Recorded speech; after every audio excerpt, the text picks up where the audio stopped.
Hi, and welcome to Power Play. I'm Mike LeCouture. Tonight, it's a rupture, and its effect will be profound.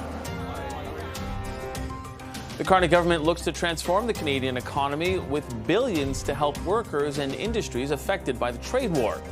How will it all roll out? We'll have International Trade Minister Maninder Sadhu standing right by. Plus, cooling on climate policy. He's getting rid of the EV mandate. We'll have to make sure it's permanent. The Liberals are pausing next year's electric vehicle sales mandate. It's all to help the auto industry. So we're going to ask two leaders of that industry if the government has gone far enough. Then, polling numbers show the parties are getting closer. What this government is focused on is absolutely results. He's gotten absolutely nothing done this summer. Is Mark Carney's post-election honeymoon coming to a close? We'll ask our front bench. Today we have Sabrina Grover, Melanie Paradis, Carl Boulanger, and Marie Vastel. First, though, we will remove the 2026 electric vehicle availability standard, which specifies the share of new vehicle sales that must be electric next year. This will provide immediate financial relief to automakers at a time of increased pressure on their competitiveness. And the government will begin immediately a 60-day review of the EV standard to identify future flexibilities and ways to reduce costs. That was Prime Minister Mark Carney today laying out a suite of measures in response to the ongoing threat of Donald Trump's trade war. Now, they include pausing the 2026 electric vehicle mandate. You'll remember it would have required 20% of all light-duty vehicles sales in this country to be zero-emission vehicles. The Liberals also announced a $5 billion strategic response fund for businesses impacted by tariffs. Also in today's announcement, a Buy Canadian policy for federal government and crown corporations, and sectoral support for canola and other agriculture producers. Now, Conservative leader Pierre Poilievre was quick to respond to the announcement today on Parliament Hill. And today he's flip-flopped. After being a passionate advocate for banning gas-powered vehicles, calling for them to be banned by 2030 in his book, Values, which, by the way, was much more aggressive than Trudeau's plan to ban them in 2035, he's finally admitted that the Conservatives were right, just like we were right on the carbon tax. Now, as we mentioned, all of this stems from the punishing tariffs from our largest trading partner, the United States. Prime Minister Carney has said that Canada needs to diversify our trade away from the U.S. Maninder Sadhu is the Minister of International Trade, and he's in charge of doing just that. Minister, welcome to Power Play. Thanks for having me, Mike. Today, the Prime Minister talked about a new trade diversification strategy to develop new export markets. Now, the latest numbers show about 70% of Canada's total exports right now go to the U.S. So do you think it's realistic to think that we can supplant that kind of trade with other partners when you consider how intertwined we are with the Americans? Mike, in talking to businesses across the country, in the past, I spent over 10 years in international trade before politics, facilitating trade amongst hundreds of businesses. And in the past, yes, businesses were comfortable dealing with a southern neighbor. You talk about some of the intricacies, very proximity-wise. It's easy to work with them, language similarities. But now at a time with global trade headwinds, businesses expect us to help them diversify. They're calling us now saying, how can I get into new markets? And so today's, launch of suites of tools to support businesses will help them diversify into different regions around the world. You talk about our $1 billion regional tariff response initiative, which will now allow businesses to, let's say you want to hire a salesman to get into the Indo-Pacific, or you want to get into a trade show that you need support with. And so we are launching tools and initiatives to make sure businesses have the supports to look into new markets. And part of my role as an international trade minister is, as Canada's top salesman, is to go and showcase these businesses and what Canadian industries have to offer. And so we've been out there making sure we're showcasing businesses, and we'll continue doing that because at a time of great turmoil, Canadians expect the government to be there for them. But they also expect something to happen very quickly because, as we know, these tariffs have been in place for months now. So what is the sight line? What is the deadline that you're setting for yourself to try and make sure you are diversifying away from the United States? And again, I'll come back to the fact that 70% of trade that Canada does is with the U.S. That's not going to be a lot. It's not going to be easy to displace that. Absolutely. Look, the U.S. is an important trading partner and will always be an important trading partner. But at the same time, I was just in Brazil last week talking about Mercosur and relaunching those discussions in October. What does Mercosur mean for Canadians? It would mean a market of over 250 million consumers, Mike, that Canadian businesses can then access. The Prime Minister was recently in Europe showcasing what, our critical minerals or energy sectors. And so there's a lot Canada has to offer, and we will be out there promoting it and making sure we're signing new trade agreements and trade arrangements with different countries around the world, different trading blocs. And you're seeing that through what we're doing with CETA and CPTPP. But even when you talk about the defense industry, the Prime Minister mentioned investing over $9 billion in the defense sector. How are we helping building up that industrial capacity? How are we attracting investments into Canada to help grow that capacity? That's also an important factor in this. And the energy is there. We're getting calls. I'm getting calls from people that want to invest in Canada to help us do that because they believe in our workers. They believe in our industry, but they also believe in our government, the structures that we're putting into place. You talk about Mercosur. According to a 2021 briefing note from your department, 49% of Canadian exports to those member countries in South America are subject to duties compared to only 8% of our imports from Mercosur. So what is being done to fix that imbalance and to truly open up that trade with that bloc of nations? So that will be part of the discussions that happen later this year. I think it's important to note that the ambition is there not only on the Canadian side, on the side in South America, and that's what I heard from the Brazilians who hold the chairmanship in Mercosur. And it's important to note that they're ready to work through many of these challenges. Of course, we want to make sure within all of our trade agreements that we're standing up for Canadian industries and Canadian workers, and we'll do that, and that will happen throughout the negotiations. Now, respectfully, your government was elected on a promise to make trade deals, diversify trade as well, and to do it quickly. What evidence can you point to right now that this liberal government is going to be able to do that or is on track to do that? Look, Mike, like what I can say is the energy is there. Right out of the gate, when I got appointed in May, I was in Ecuador to wrap up the negotiations of a Canada-Ecuador free trade agreement. After that, we hosted the UAE and we worked through our foreign investment protection agreement to make sure that we're able to attract investments. And that those negotiations started back. And what was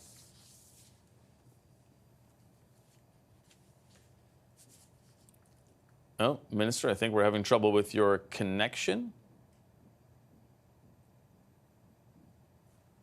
It feels like the minister's frozen right now. Can you hear me? Oh, and there you're back. I think There you're you back. go. Okay, and unfortunately we missed part of what you said there, but I wanted to sort of go back on that number, the 70% of total exports that we have go to the U.S. I mean, realistically, how can you tell Canadians that we will be able to supplant that level of exports to an extent that we can diversify away from our largest trading partner? I mean, you even just said yourself earlier that they will always be our largest trading partner. So can we actually displace that? They will be an important trading partner, Mike, is what I said. But I think it's important as we work forward and looking at arrangements with the European Union, with the Indo-Pacific partners, with our partners in South America or even in Africa.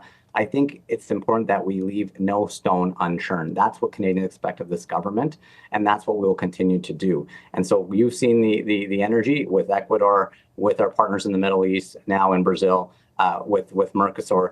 There's much more to come, but when you talk about what's to come in the fall, you mentioned our trade diversification strategy. Within that falls our defense industrial strategy, because without exports, the defense industry will not be sustainable. And so there's many things that we're working on to support businesses and workers. But coming back to today's announcement, it's important that we're there to help businesses transition to new markets.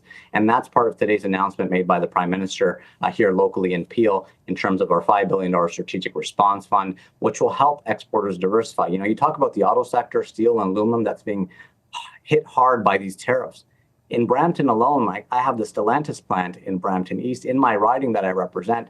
that's currently shut down, laid off. And so those workers expect supports. And so the supports that we're providing today, transitioning and reskilling 50,000 workers, that is something that I know workers appreciate. I just got off the phone with Candice Lang, the Canadian Chamber of Commerce, as you know. They're in support of what we're doing. Of course, more needs to be done, but I think it's a step in the right direction. I wanted to continue to focus on your file, if you don't mind, because Prime Minister Carney did also talk about deepening those partnerships with the European Union today. Now, climate targets are part of the European Union's trade policy. However, since taking office, Mark Carney has dismantled some of the Liberals' marquee climate change programs. So do you think that could be a problem when we look to increase trade with the Europeans and they look at what we've done with our climate change targets? Look, climate is very important. When you talk about what's happening locally, you talk about the young people in my riding that come to me about concerns around the environment. We will always be there to protect the environment. But at the same time, we need to look at, the economy and what's happening and the anxieties around the business community. And so, yes, when you talk about the EU, you talk about the carbon border adjustment mechanism that the European Union will be bringing in. But Canada is there as well. We have many responsible businesses across the country that are, taking into account the environment as they produce these world-class goods. And I think it's important that we don't shy away from that. Canada is seen as a leader in clean technology and clean energy. And so we have a lot to offer in that space, Mike. So how does today's announcement on pausing and actually scrapping the 2026 EV mandate, pausing the full EV mandate, how does that fit in to Canada's climate plan, as you had said that it is extremely strong and attractive to other trading partners, when the EU may look at that and possibly disagree? Well, when you look at the auto sector right now, Mike, you look at what's on their plate. They've got a lot on their plate in terms of what's happening in the U.S., the global trade headwinds, and we need to be able to support our auto industry. And so, at a time when they have so much going on, I think the government, we've stepped in and, we put a pause on that, on the 2026 EV availability standards, because we want to make sure we're there to support them as they retool, as we support them through this transition, because that is exactly what the workers and the industry expects of us. I think nobody can disagree with the pressures and what the industry has on their plate. I guess my question continues to come back to, but how can you continue to wave the climate flag if you're deciding that some of the key pieces of the Liberal government climate plan, such as the consumer carbon tax and this EV mandate, those are now being dismantled? How can you continue to tell voters that you are the stewards of the climate and that you do have this top of mind if these two things have been dismantled? Look, I think the climate and the economy can go hand in hand, Mike. You don't need to separate the two, and our government will always stand behind both. I think it's important that we support our industries as we transition to more cleaner fuels. You look at what we're doing with LNG. We're helping displace coal in the Indo-Pacific. Our very first shipment that went out from Kitimat, BC, I was there to thank the workers for building that facility. And that is really about energy, but it's also about our economic security. Because at a time when all of our energy was going to one country, we have now unlocked a whole new market. And it's important that we support industries like that, like clean energy. Our clean tech sector is world renowned, and we'll be there to continue to support them. But are the economy and the environment going hand in hand if you are now moving away from some of those environmental policies?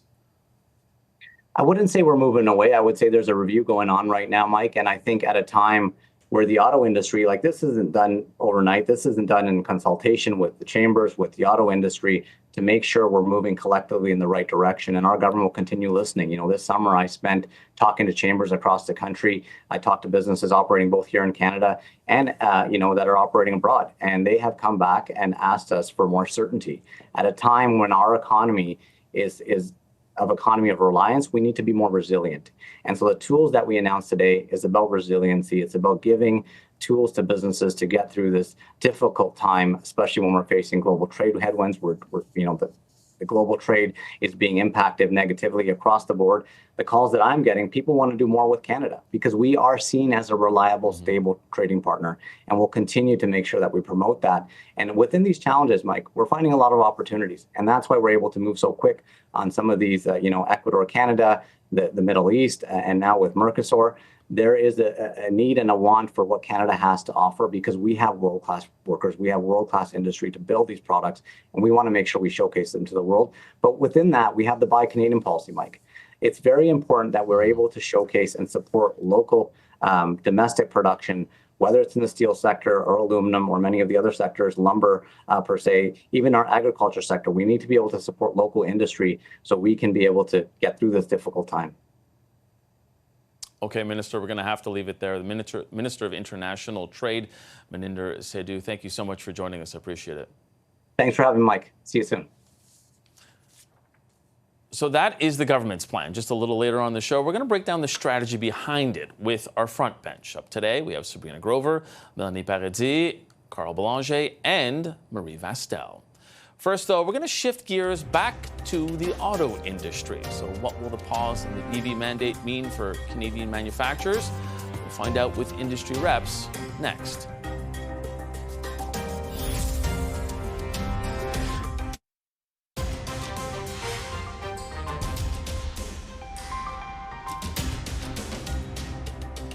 We have an auto sector, because of the massive change in U.S. trade policy, is under extreme pressure. The EV mandate this year adds to the liquidity issues they have, the financial challenges that these producers have. They've got enough on their plate right now. So we're taking that off, allowing them to focus, working with them. Prime Minister Mark Carney today explaining why he's pausing the electric vehicle mandate while saying that it won't come into effect in 2026. Now, he says it gives manufacturers flexibility.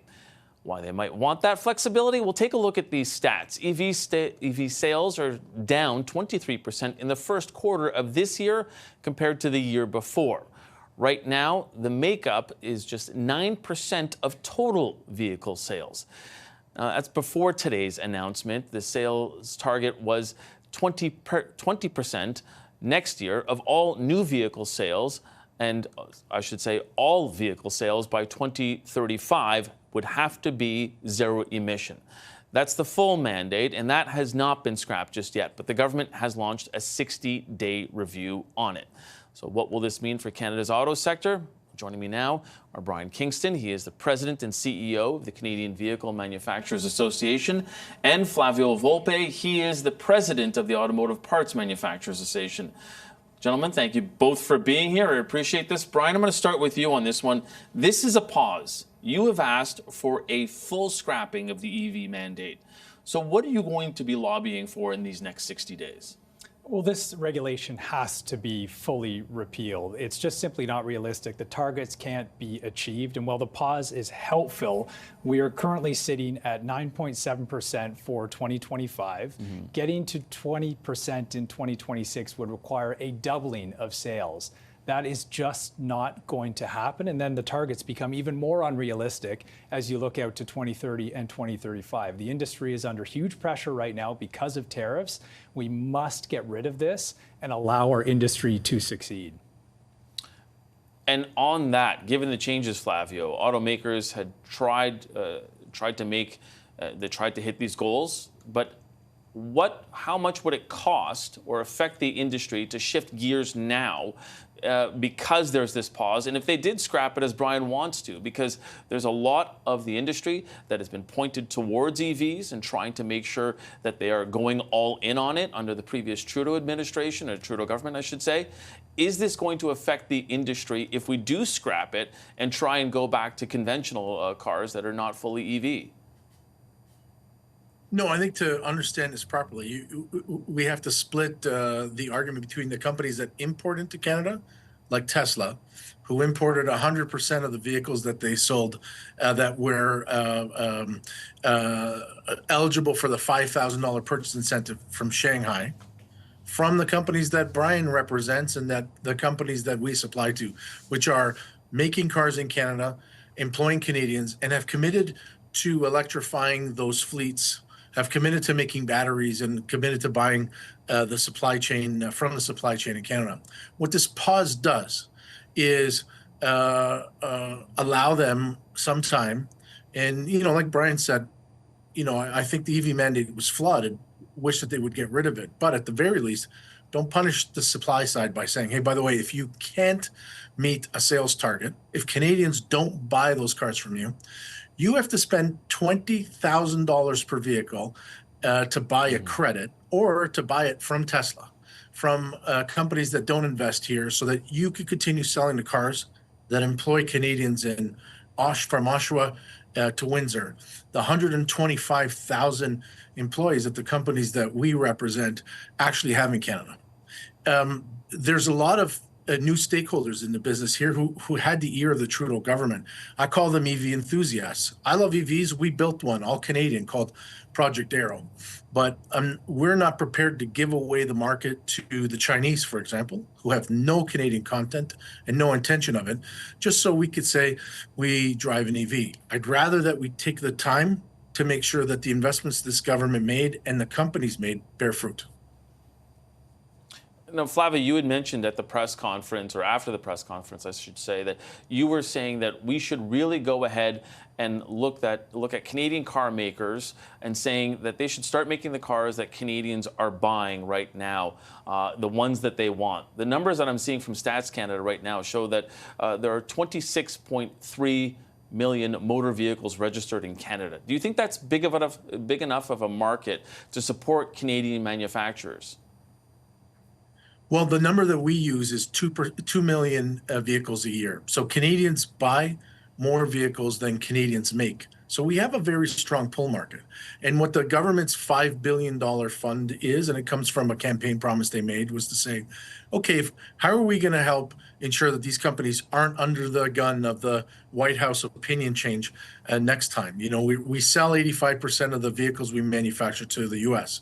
What we said was, let's challenge companies like the one that makes cars in Oakville, Ontario, who's going to make pickup trucks for sale to the US, to say, do you have a platform that Canadians buy, you know, 100,000 of one or 150,000 one?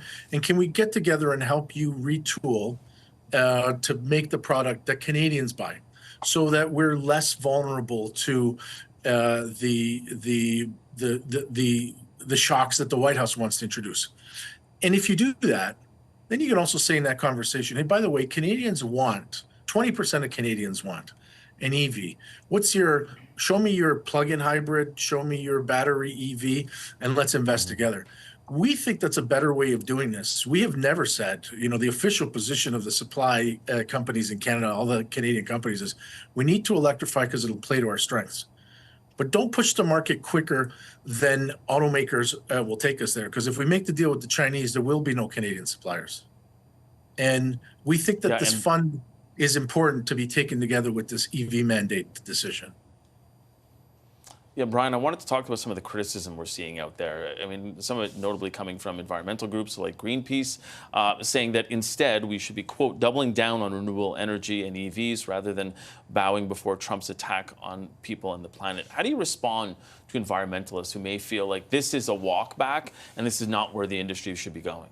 Well, I just think they're missing the plot here. The issue is not about whether or not we have enough EVs in the market, if we have a supply of EVs.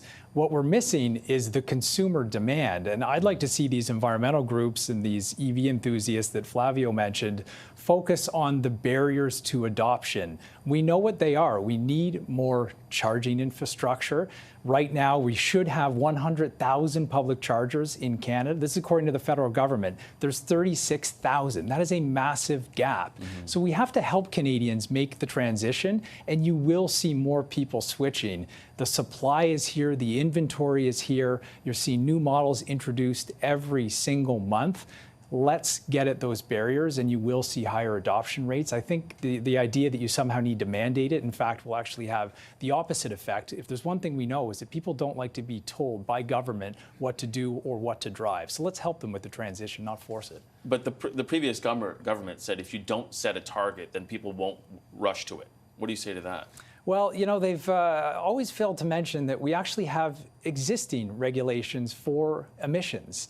Automakers are already regulated on their emissions with very stringent regulations that require increasing levels of electrification. And so we've never understood why you need two regulations. It's like walking around with a belt and suspenders on. It's completely unnecessary. This electric transition is happening. It's going to continue to happen because auto manufacturers have put over $1 trillion into this. So this is not in question at all.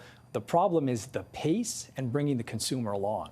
Okay, we're going to have to leave it there, unfortunately. I'm sure we're going to talk about it in the next 60 days because that is how long this review will be. Brian Kingston, Flavio Volpe, thank you both for joining us here on Power Play. We're going to take a quick break. When we come back, though, it was a big announcement today. And how soon, though, does the Carney government have to show results on it? We're going to ask our front bench in just moments. Today, we got Sabrina Grover, Melanie Paradis, Carl Belanger, and Marie Vastel. We'll be right back.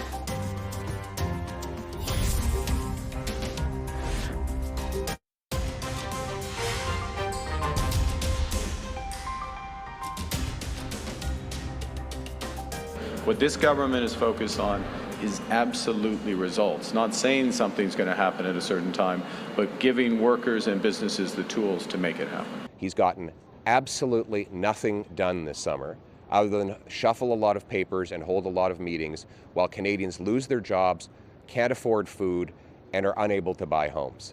And we will be holding him accountable for that.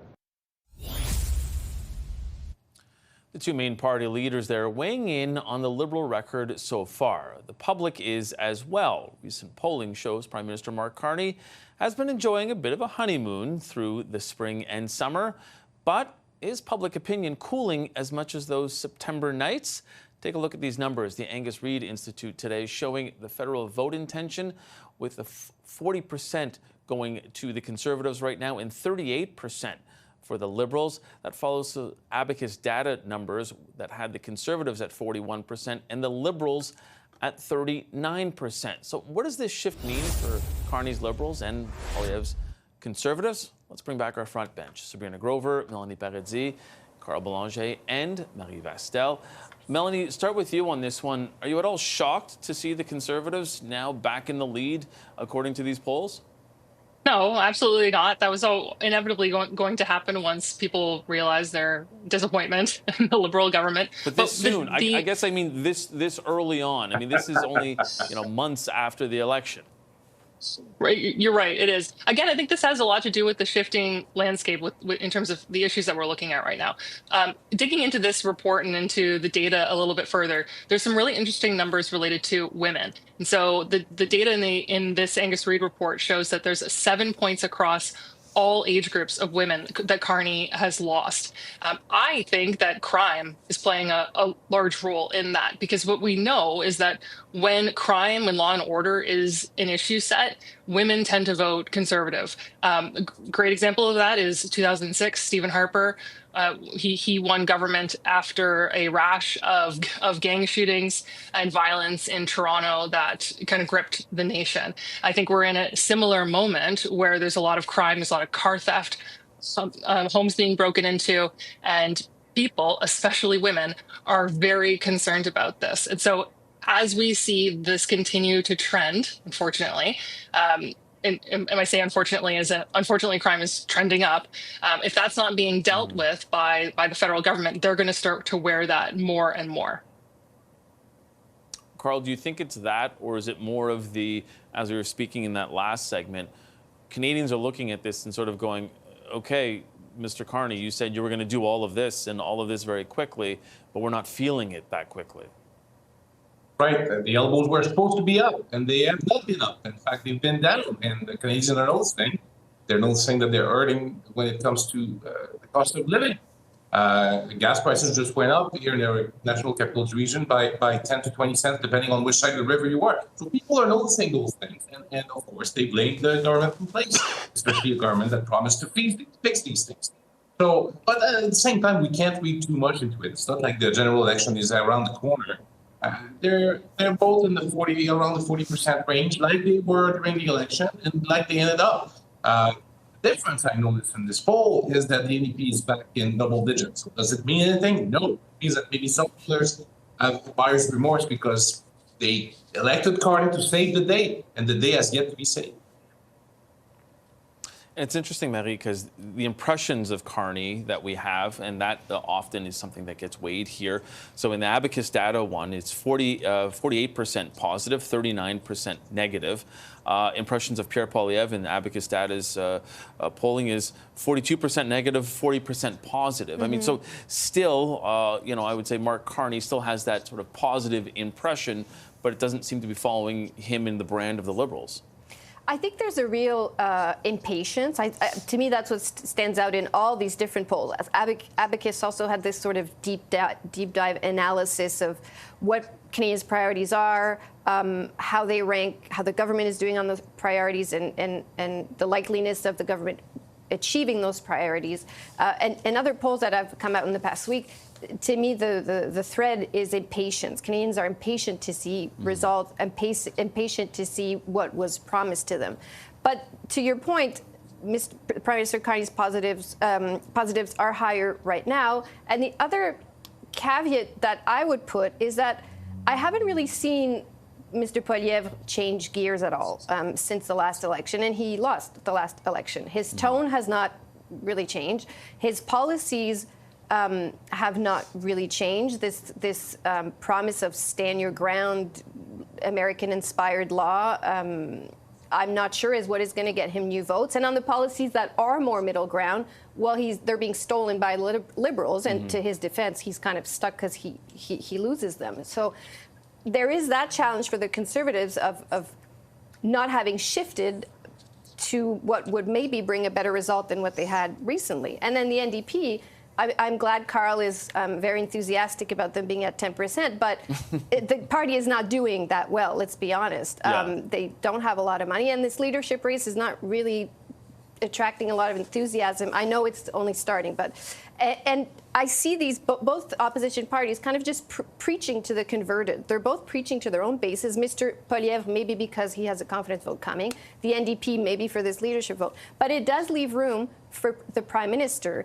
to kind of occupy a very broad middle without necessarily an imminent fear of people running to other parties. And I think nothing is predictable in this era of politics, but I think, to me, that is where I see caution with any polls coming out right now.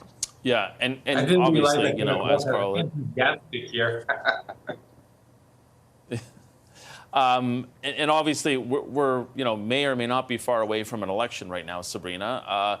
But there were some positive polls out there. I mean, we do have Nanos polling that was from a couple of weeks ago, showing that the Liberals at 44%, Conservatives at 32.4%, and Leger poll showed the Liberals at 46% and the Conservatives at 36%. Maybe why Jean-Marc Leger was invited to the cabinet retreat, because he has them far and away ahead. But anyways.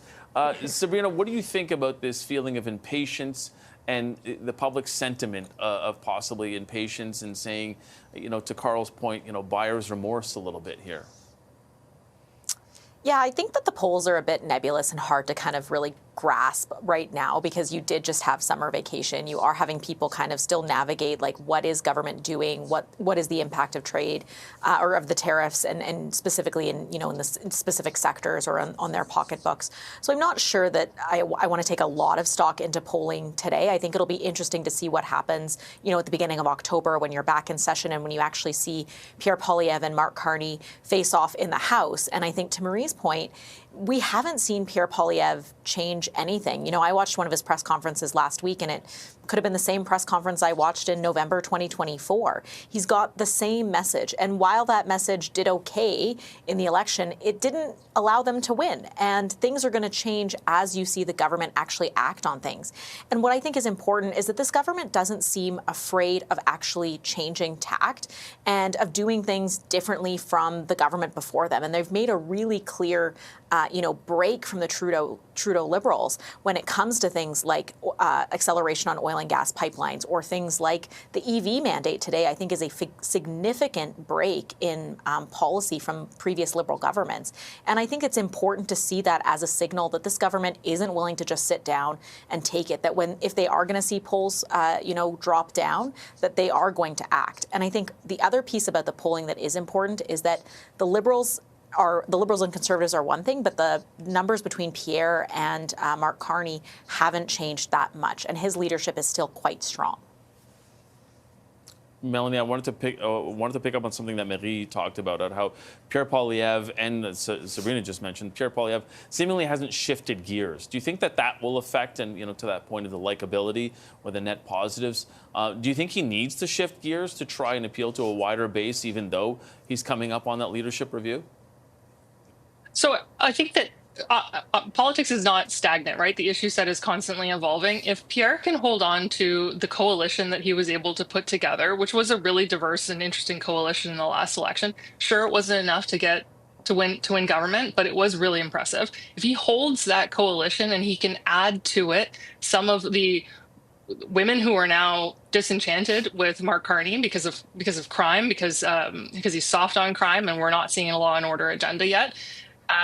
If he can pick up some of the middle-aged men, the boomer men, who we lost in the last election, if we can win some of them back again on this law and order agenda, I think that then he's absolutely in fighting position. Marie, you wanted to make a point quickly, if you can. Well, I just wanted to say what I would say, though, is that there's an important budget coming up, Mark Carney's first budget, and he's been a bit of a jack-in-a-box, I find, of a prime minister, just because we did not know much about him, and the campaign didn't allow us to find out a lot. And I do wonder what pops out in that budget and where that makes people's opinions shift, because I think some people are maybe surprised by what some of the things that are being presented or changed. For example, this EV mandate. I don't know that is the most prudent policy without an alternative. I mean, to bring forward without an alternative for those progressive voters. Okay, we got to leave it there. And Carl, I wanted you to come in, but unfortunately, like a jack in the box, I'm going to have to keep Carl in his box there. Carl Boulanger, Melanie Paradis, Sabrina Grover, and Marie Vastel, thanks for being on the front bench. We're going to be right back after this with today's takeaway. Stay right there.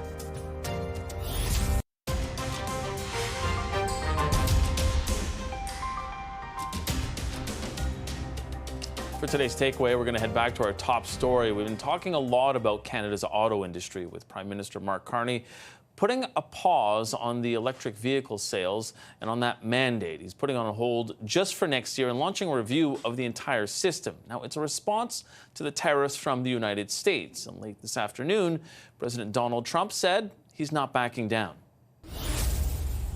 Car factories are coming back. We lost more than 50% of our car production over the years. And I think we're going to get all of it back. It's coming back in really rapidly. Big ones, big plants, incredible plants that were never going to come back. Without the tariffs, they wouldn't have come back.